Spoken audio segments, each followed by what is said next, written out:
Oke, berjumpa kembali bersama saya Wong Ganteng Sak Donya. Iya Mas, Mohon ini untuk saya mau. mohon tidak menyebut nama ya, karena ini akan naik ke konten YouTube. Jangan disebutkan nama siapapun dan sampean, oke? Oke ya Mas ya. Gimana? Gini kan aku kan kemarin tanggal 6 itu aku lapor ke polisi itu kan lewat internet itu loh. Internet report itu ya. Soalnya kan aku kan sibuk nggak bisa keluar pun cuma sebentar kan. Aku lewat internet itu kan lapor. Aku bilang kalau aku ditipu uang sebanyak 9.500 gitu. Terus? Nah, terus aku ceritain gini terus jam 11 malam itu dapat respon kan dari polisi, terus nelpon ke aku kan polisinya, terus tanya aku tinggalnya di daerah mana gitu, terus aku ngomong di daerah sini gitu. Nah, terus dicariin polisi yang deket rumahku tinggal sini gitu. Nah, habis itu nanti kamu ditelepon lagi sama polisi yang dekat rumah kamu nanti diangkat dia. Terus tak tunggu kan, terus jam 11:30 itu ditelepon, ditanya gimana kasusnya, kamu gimana, terus aku jelasin gini gitu ya kok. Terus kok polisinya ngomong ya gini, kalau gitu kamu kapan bisa ke kantor polisi, pokoknya selain hari Minggu sama tanggal merah gitu ya. Terus aku kan ngomongnya, aku kalau hari biasa itu nggak bisa, soalnya majikanku semua kerja, aku cuma sama nenek kan, aku bilang gitu. Terus dianya, ya kamu ngomong sama majikan kamu kalau kamu lagi ada kasus gitu kan, minta keluar liburnya hari biasa gitu. Terus aku ngomong, ya nanti tak usahain. Terus lah dia nyuruhnya kan hari Sabtu kemarin. Terus aku ngomong, iya nanti tak tanya majikanku lah. Terus dia ditutup kan teleponnya. Habis itu telepon lagi, dia bilang, kamu ini dicurigai kasus money laundry, bilang gitu loh. Aku bilang, kok bisa sir? Aku kan bilang gitu ya. Terus iya, soalnya kan kamu juga bantu orang nerima pembayaran gitu maksudnya. Terus aku kan ya bingung kan, saya tidak tahu, soalnya saya cuma bantu, dia kan ngomongnya kan suruh bantu gitu kan, menerima uang maksudnya kayak gitu. Terus pas waktu itu ada kasus itu kan aku disuruh bantu nyelesain kasusnya, aku disuruh bayar gitu loh kok, maksudnya aku ngomong kayak gitu kan. Terus polisinya ngomong, ya udah kalau gitu gini aja, hari Sabtu kalau kamu emang sudah siap, kamu hari Sabtu ke kantor polisi ngambil surat pernyataan kalau kamu ditipu itu sama bawa buktinya transferan kamu. Terus tapi nanti kamu kita tahan dulu gitu, soalnya kan dicurigai money laundry itu. Terus aku ngomong, ya nanti saya beri keputusan lagi hari Jumat, kau bisa datang apa enggaknya. Terus, tapi kalau kamu belum siap, ya udah kamu nggak usah datang ke kantor, nunggu kita maksudnya diinvestigasi kayak gitu loh. Terus nanti dia bilangnya nunggu kita yang datang ke rumah nahan kamu, atau kamu datang ke kantor itu pilihan kamu, bilang gitu kan. Aku ya bilang, ya udah nanti tak tanya ke majikan aku dulu, aku bilang gitu. Terus ya udah, aku kan hari Jumatnya aku ngomong aku belum bisa datang ke kantor. Terus polisinya bilang oke, bilang gitu kan. Dan sekarang itu aku bingungnya di sini, aku harus ke kantor polisi dulu apa nunggu mereka nangkap aku gitu loh maksudnya. Udah. Nah, kalau sudah giliran saya yang ngomong, karena kemarin ada kasus yang kayak gini juga. Iya, terus? Oke, jadi gini, ada dua pilihan. Yang pertama memang sampean datang kemudian diinterogasi. Nah, proses interogasi itu bisa 1 malam. Makanya sampean izin dulu sama majikan. Kalau ataupun sampean izin ke kantor polisi, nanti kantor polisi suruh nelpon majikan sampean supaya nggak khawatir, kan nggak ada masalah, itu nggak ada problem. Cuman persiapan untuk interogasi, sampean bawa jaket, sampean bawa makanan, ya, bawa makanan, bawa jaket. Karena kemarin ada yang diinterogasi tanpa persiapan, dia sampai 1 hari semalam, besoknya baru dia dilepas, dan di dalam kedinginan AC-nya. Makanya sampean bawa jaket, bawa kaos kaki, intinya pokoknya AC di dalam kan istimewa gitu loh di ruang interogasi itu. Bisa sampai semalaman sampai diinterogasi, terus habis itu disuruh istirahat di situ, tidak dilepaskan. Itu prosedur. Itu satu kali. Jadi sampean nggak usah takut. Yang kedua, sampean bisa disamperin di rumah majikan, terus ditanyain di tempat majikan. Ya kan? Polisinya nanya berapa orang, berapa tim. Makanya terserah sampean. Sampean mau pilih yang mana, itu nggak ada masalah. Karena kemarin yang telepon sama saya juga, dia tiba-tiba rumahnya didatengin oleh tim polisi. Dan saya baca kertasnya, ya nggak tahu sampai nonton konten saya nggak yang di McDonald itu. Saya ada di konten saya ada di tempat McDonald. Belum lihat. Cek lihat semuanya pokoknya yang dituduh penipuan atau dituduh money laundry. Jadi aku di penjara 1 malam. Nah itu dia ngomong, dia cerita. Makanya nanti kalau sampai menghadiri atau datengin ke kantor polisi, benar-benar persiapkan, jangan sampai masuk angin dan semuanya. Bawa bekal lah intinya. Kalau ditanyain apa, ini bekal buat makan saya kalau nanti takutnya saya 1 malam di sini gitu. Jadi nggak apa-apa. Jadi kalau sampean sebagai pelapor yang ditipu, nanti bisa jadi karena sampean juga nggak melakukan, sampean nggak dianggap, maka sampean hanya jadi saksi. Oh gitu. Bisa dipahami. Jadi dari kasus-kasus Berarti tindakan saya benar kan kalau saya melaporkan saya ditipu uang segini-gini kan gitu, berarti saya benar kan aku lapor polisi kayak gitu kok. Maksudnya takutnya kan dia juga curiga kalau aku itu dijadiin ikut money laundry kayak gitu. Makanya kan, gini Mbak, saya ngomong dulu ya. Mohon maaf saya potong karena kalau nggak kayak gitu penjelasan sampean nggak akan dapat gitu loh. Jadi gini Mbak, saya tidak bisa menentukan sampean salah atau benar. Bisa dipahami nggak? Karena kejadian itu saya nggak ngerti. Apakah sampean memang ikut ngambil uang itu terus nyetorin ke tempat lain, atau sampean kalau yang kemarin kasusnya itu ATM-nya dijual ke temennya. Jadi otomatis ATM atas nama misalnya sampean itu dipakai teman sampean untuk transfer untuk terima uang. Nah, jadi dia menceritakan seperti itulah. Kalau sampean sendiri yang membantu mereka melakukan transaksi dan sampean dapat uang dikasih sama mereka, ya sampean dijadikan bagian dari komplotan mereka. Makanya yang tahu sampean sendiri, bukan saya. Bisa dipahami nggak? Bisa. Nah, jadi sekali lagi ya kan, kenapa mereka menggunakan teknik dan tata cara ini? Karena teman-teman kita itu lebih gampang diiming-imingin gitu loh. Lah kemarin yang ATM-nya itu bermasalah itu kalau nggak salah sekitar 7 bulan atau hampir 1 tahun lah, atau 2 tahun yang lalu itu kasusnya dijalankan, tapi baru sekarang dianya kena, ditangkap di rumah. Tapi kembali lagi ATM-nya itu dijual ke orang 2.500 baru dia ngaku. Gak mungkin polisi itu akan menangkap kalau sampean justru lapor sendiri, berarti kan sampean kooperatif. Nanti tinggal investigasinya, nanti tinggal interogasinya aja sampean bagaimana ngomongnya dan apa yang sampean alami, kejadian apa yang sampean ceritakan sama mereka. Kadang mereka juga ada pertanyaan-pertanyaan. Kalau memang sampean nggak menjelaskan, ya sampean jawab aja pertanyaannya itu gitu. Karena saya nggak tahu kan, saya kan nggak ngerti. Oh iya. Sampean yang terjadi dalam diri sampean apa? Terus apa yang terjadi dengan uang yang sampean lakukan itu semuanya. Jadi ketika pertanyaannya salah atau benar, itu bukan ke saya yang bisa jawab. Jawabannya ke kejadian, ke dalam diri dan hati sampean sendiri sebenarnya. Apa yang sampean lakukan dengan mereka. Kan itu tuh Mbak. Jadi saran saya, sekali lagi saran saya, sampean nggak perlu khawatir yang terlalu dalam.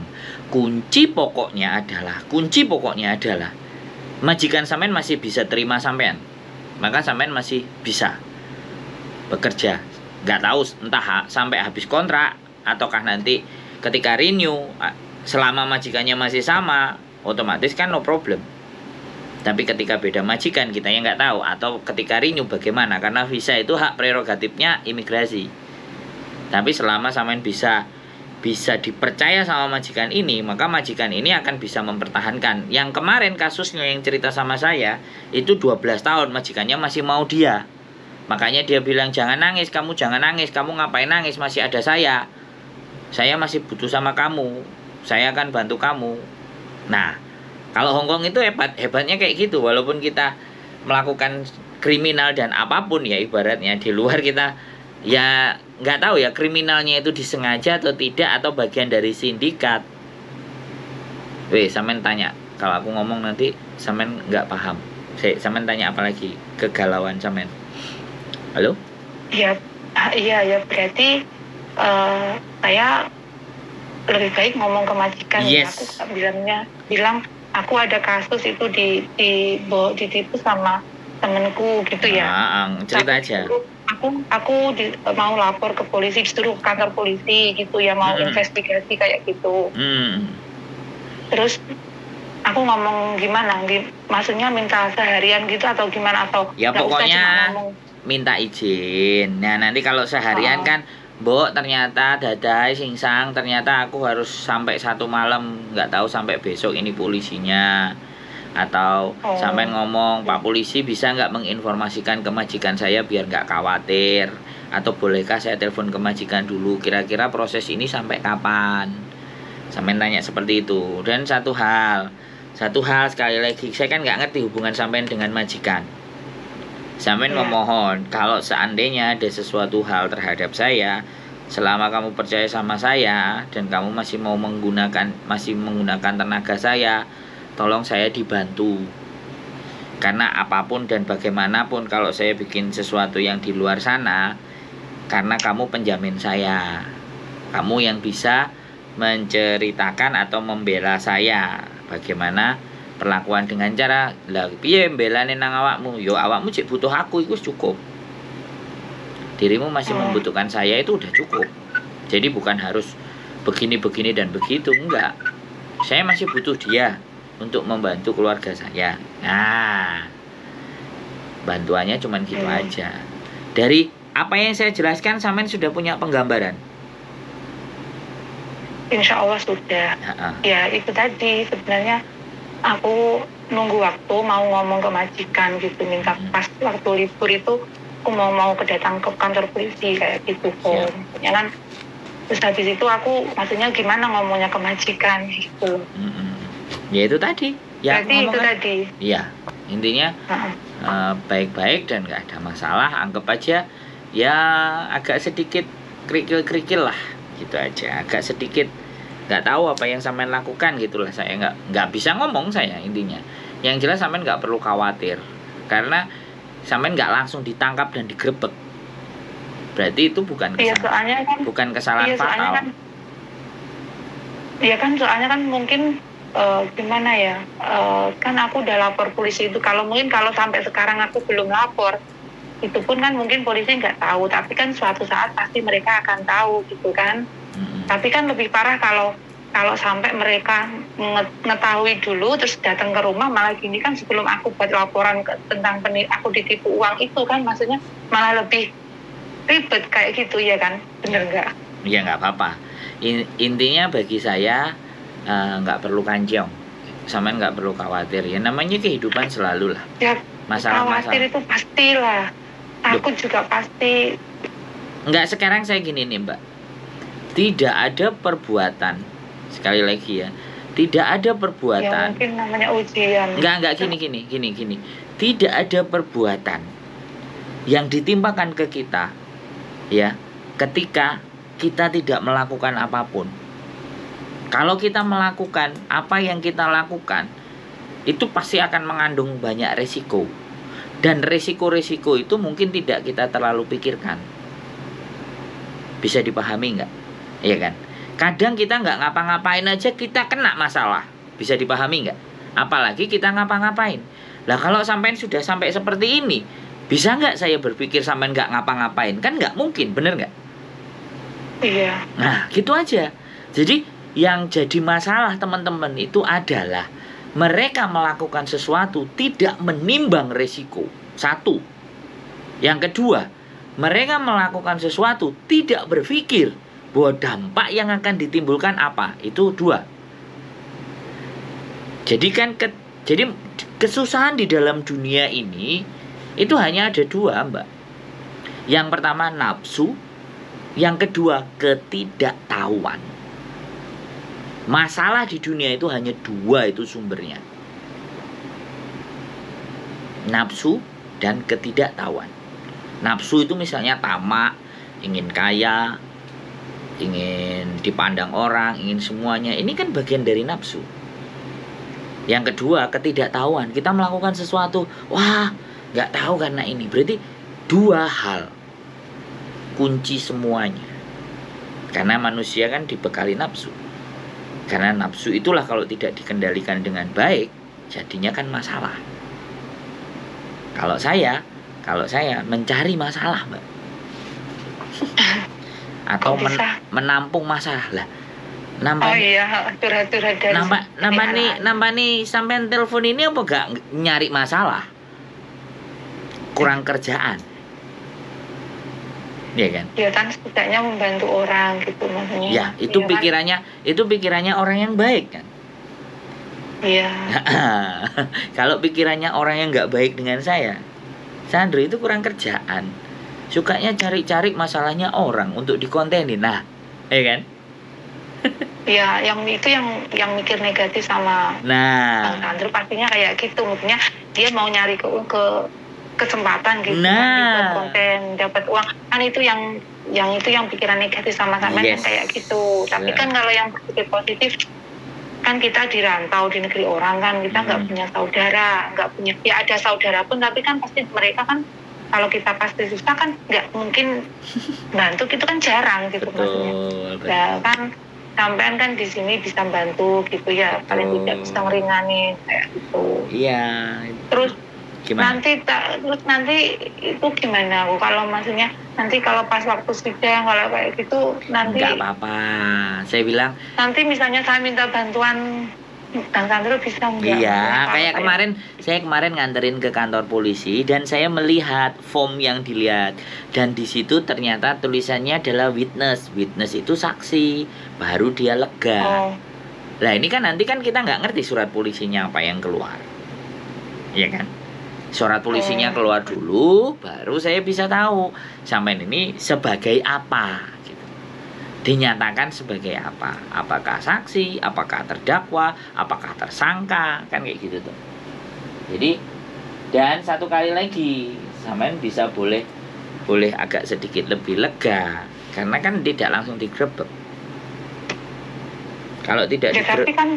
Tapi kan maksudnya meskipun sekarang enggak, tapi kan nanti enggak tahu seminggu kemudian atau 1 bulan kemudian itu kan aku yang ada sekarang itu was-wasnya apa kalau pas waktu pagi atau siang atau polisi datang ke rumah itu loh maksudnya. Makanya gini Mbak, makanya gini, kalau sampean nggak menginginkan polisi datang ke rumah, makanya sampean yang datengin kantor polisi.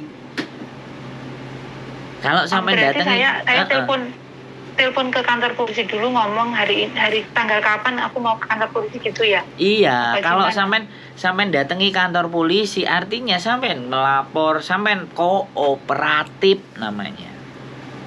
Iya, maksudnya kan saya kan udah ada laporan kan, itu kan kalau laporan polisi kan ada laporan nomor sekian terus nomor HP polisinya kayak gini kan ada kan. Ya. Nah itu berarti saya telepon dulu ke yang nanganin kasus saya yang maksudnya saya ditipu uang itu, saya ngomong kalau saya tanggal sekian mau datang ke kantor kayak gitu atau gimana? Iya nggak apa-apa, ya kan dia sudah ngomong. Entah saya yang datengin kamu, entah kamu yang datang duluan, kan sudah ngomong tuh. Berarti nggak usah ngomong gitu ya, maksudnya nggak usah ngomong kalau saya mau datang ke kantor. Ya ngomong, saya datangnya tanggal sekian boleh nggak? Saya libur tanggal sekian, itu namanya kooperatif, Mbak. Sampean sudah ngomong sama saya ya. Tolong kebingungan dan was-wasnya itu jangan terlalu banyak. Karena kalau terlalu banyak, sampean fokus akan dua. Yang satu ngurusin majikan, yang satu ngurusin masalahnya sampean. Iya benar. Ya makanya saya mau mecah ini, mau ngasih gambaran. Sampean fokus saja sama sama pekerjaannya sampean. Dan itu telepon sama polisi saja. Saya akan memenuhi datangan. Aku akan datang di hari libur. Terus pamit sama majikannya. Itu namanya sampean menghadapi, sampean adepi. Kalau sampean menghadapi, polisi nggak akan banyak masalah. Tapi kalau kita yang pergi, ya itu yang jadi masalah. Bisa dipahami nggak? Karena nanti kalau kepecah ini konsentrasinya sampean akan berat gitu loh, nyeleleng. Paham nggak? Ini yang saya tidak mau. Ya. Terus minta keluarga di Indonesia untuk berdoa. Ya, bantu doa. Sudah, saya sudah tadi sore sudah. Jadi sudah biar mereka juga berpikir, biar beban itu juga terbagi dengan mereka. Terus tolong ya, kiriman kalau saya berikan kurang dari biasanya, tolong dipahami dan dimaklumi karena saya lagi kena masalah. Bisa dipahami nggak? Iya bisa. Nah, wis ya. Sekarang ya mungkin sampean nggak bisa hilang sama sekali. Tapi nomor saya masih bisa dihubungi. Nanti kalau ada di kasus di polisi dan semuanya sampean nggak paham dan ngerti, telepon aja. Yang penting jangan mendadak. Kayak gini, mau ketemu polisinya tanggal berapa kan sampean sudah mulai telepon. Ya. Oh, terus ngabarin Bang Sandro gitu. Boleh. Aku tanggal kesini ke kantor polisi. Iya, gitu ya. kalau sampean bersedia. Kalau ada maksudnya nanti kalau ada sesuatu apa saya telepon minta datang ke kantor polisi kan itu bisa ya, misalnya saya ngomong dulu ke Bang Sandro tanggal berapa gitu mau ke kantornya gitu ya. Ya, karena bagaimanapun polisi tidak akan membutuhkan saya, pastinya sampean. Saya cuman sebagai penguat saja supaya sampean nggak takut, nggak bingung. Saya kemarin juga ke Prince Edward ke kantor polisi, mbaknya yang kena kasus money laundry itu gara-gara ATM-nya dijual. Sampai nangis-nangis. Aku bilang, "Sudah, Mbak, aku bilang, wis kesalahan, ketidaktahuan sampean itu dibayar hari ini," aku bilang. Sudah, nggak apa-apa. Ya soalnya saya juga tidak tahu apa itu money laundry, itu nggak tahu, baru tahu itu lihat kemarin, lihat kontennya Bang Sandro, Miss Yuni itu, aku bilang ya Allah ternyata kayak gini ya money laundry. Aku pikirnya money laundry itu cuma dalam jumlah gede yang gitu kayak gitu doang, makanya aku ya Allah. Ya mungkin buat sampean itu kecil, tapi bagi mereka itu jumlahnya kalinya banyak. Ini nggak cuma orang Indonesia aja loh, orang Filipina juga banyak loh. Dimingi-mingi dikasih sekian loh. Iya, nggak apa-apa. Karena itu kan kemarin yang tak SMS itu kan anak Filipina, makanya anak Filipina ngomong, kamu lapor aja ke polisi, coba buat laporan ke polisi, soalnya kasihan yang banyak yang yang udah kena gitu kan, daripada nanti banyak teman yang kena, kan mendingan kita lapor aja kayak gitu kan.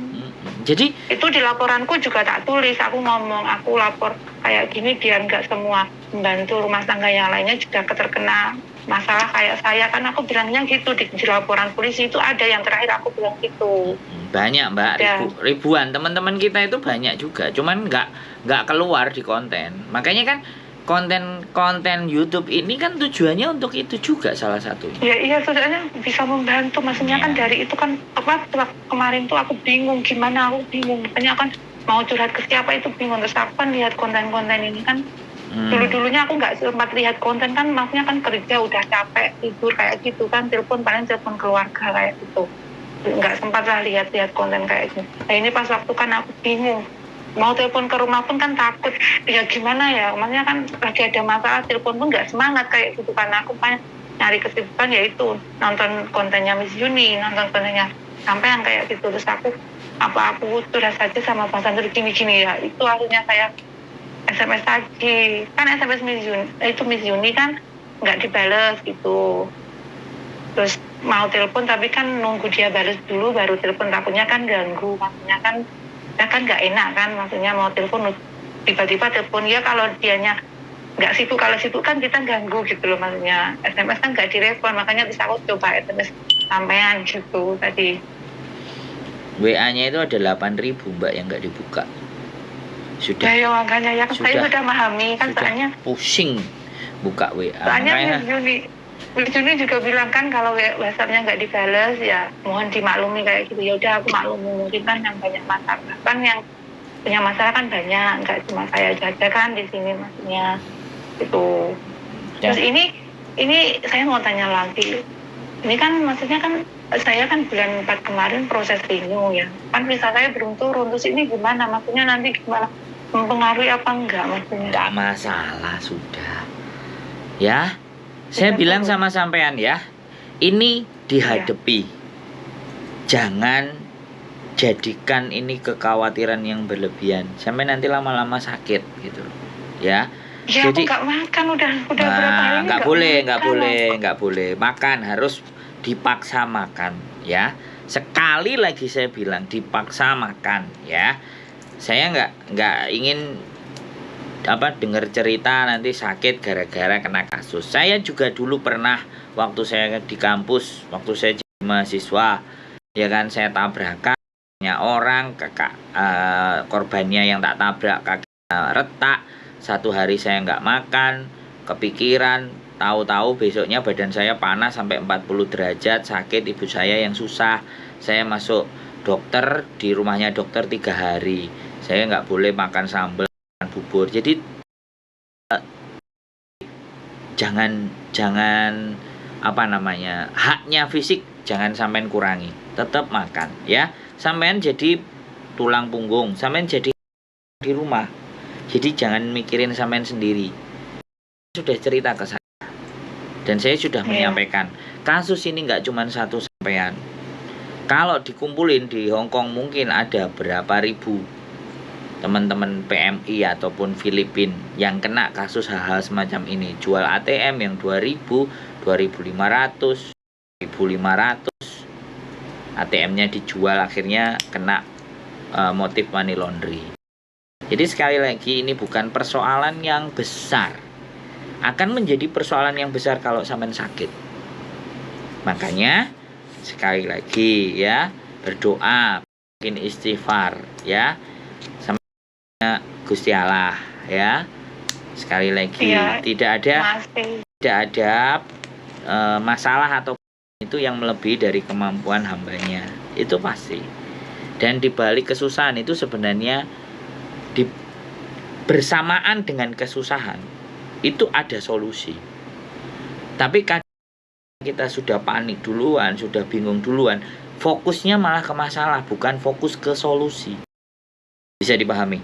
Solusi dan masalah itu jalannya seiring.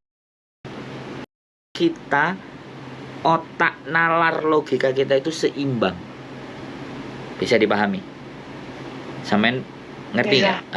Nah, jadi jangan berfokus pada masalahnya, tapi berfokuslah pada solusinya.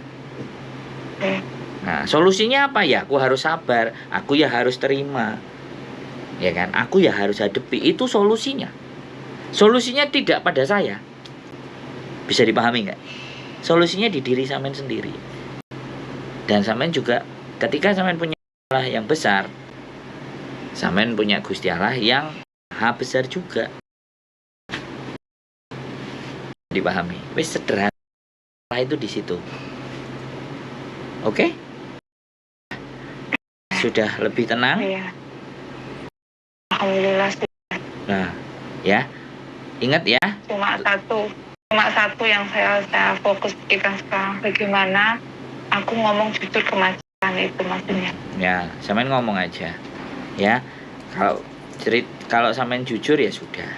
Kalau memang ternyata jujuran sampean menyebabkan masalah ya diterima konsekuensinya. Bisa dipahami? Rezeki masih banyak. Halo? Bisa. Ya? Iya. Oke? Iya. Nafas, sampean masih hidup, sampean punya pikiran, sampean tidak gila, sampean masih bisa Insya Allah masih ya. Masih ingat, soalnya kan maksudnya ya alhamdulillah kan tiap hari di sini bisa sholat, maksudnya ya setidaknya wis. Tenang gitu. Sip, itu solusinya untuk menenangkan hati. Ibadah, sholat itu menenangkan hati. Obat mujarab untuk ketenangan hati adalah ibadah. Iya, makasih ya. Kalau ada apa-apa saya WhatsApp sampean lagi ya. Oke, siap. Iya, makasih. Makasih banget, makasih. Sehat selalu. Assalamualaikum. Iya, makasih. Waalaikumsalam warahmatullahi wabarakatuh. Bye-bye. Bojoku ini. Money laundry. Aduh, money laundry ku apa sih, Darling? Aku yo katrok, ngerti ku nyambut gawe nduk gak enek wong sing ngirimi aneh-aneh. Money laundry ku duwite dilebokno apa jenenge? Laundryan. Dicuci. Cuek kabeh. Ya kan wong kentir toh. Mau money-ne kok dilebokno. Tolong jelaskan apa itu money. Sampai subuh ini guys. Singkat cerita, singkat padat. Jadi money laundry itu mengaburkan.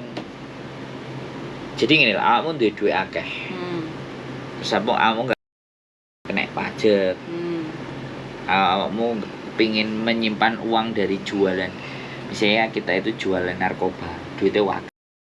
Terus akhirnya kita bikin perusahaan, gak konangan, kita buka banyak usaha. Atau dilewat-lewat no sopo, dititip-titip no sopo. Nah terus asal muasal kok tahu rekening kita dapat cemplungan duit itu? Iya. Ya kan aja sih duit dimingi nyilih ATM-mu. Kowe engko tak koki dhuwit tulungono transfer nang kono. Gak enek sing njaluk tulung awake dhewe ya. Berarti ora perlu ya karo wong liya.